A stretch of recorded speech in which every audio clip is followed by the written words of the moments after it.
Halo, di video ini saya akan menjelaskan tentang sumber hukum administrasi negara. Sumber hukum administrasi negara dibagi menjadi dua, yaitu satu, sumber hukum material, yang kedua ada sumber hukum formil.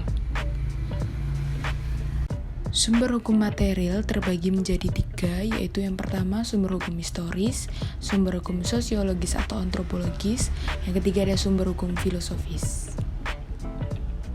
Sumber hukum historis sebagai tempat menemukan hukum pada saat tertentu dan sistem hukum tertulis yang berlaku di masa lampau pada tempat tertentu seperti hukum Romawi, hukum Prancis, dan lainnya.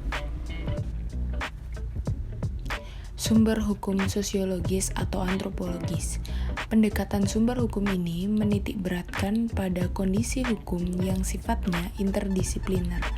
Hal ini berkaitan dengan aspek yang berhubungan dengan kehadiran hukum di masyarakat. Sumber hukum filosofis. Ada dua faktor penting yang menjadi sumber hukum secara filosofis, yaitu sebagai ukuran untuk menentukan suatu itu adil, sebagai sumber untuk menanti kewajiban terhadap hukum.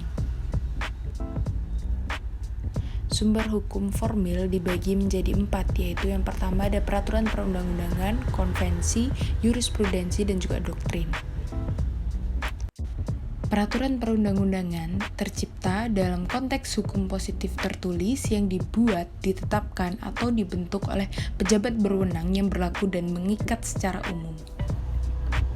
Konvensi adalah praktek dan keputusan-keputusan yang dikeluarkan oleh pejabat administrasi negara atau hukum tidak tertulis tapi dipraktekkan dalam kenyataan oleh pejabat administrasi negara.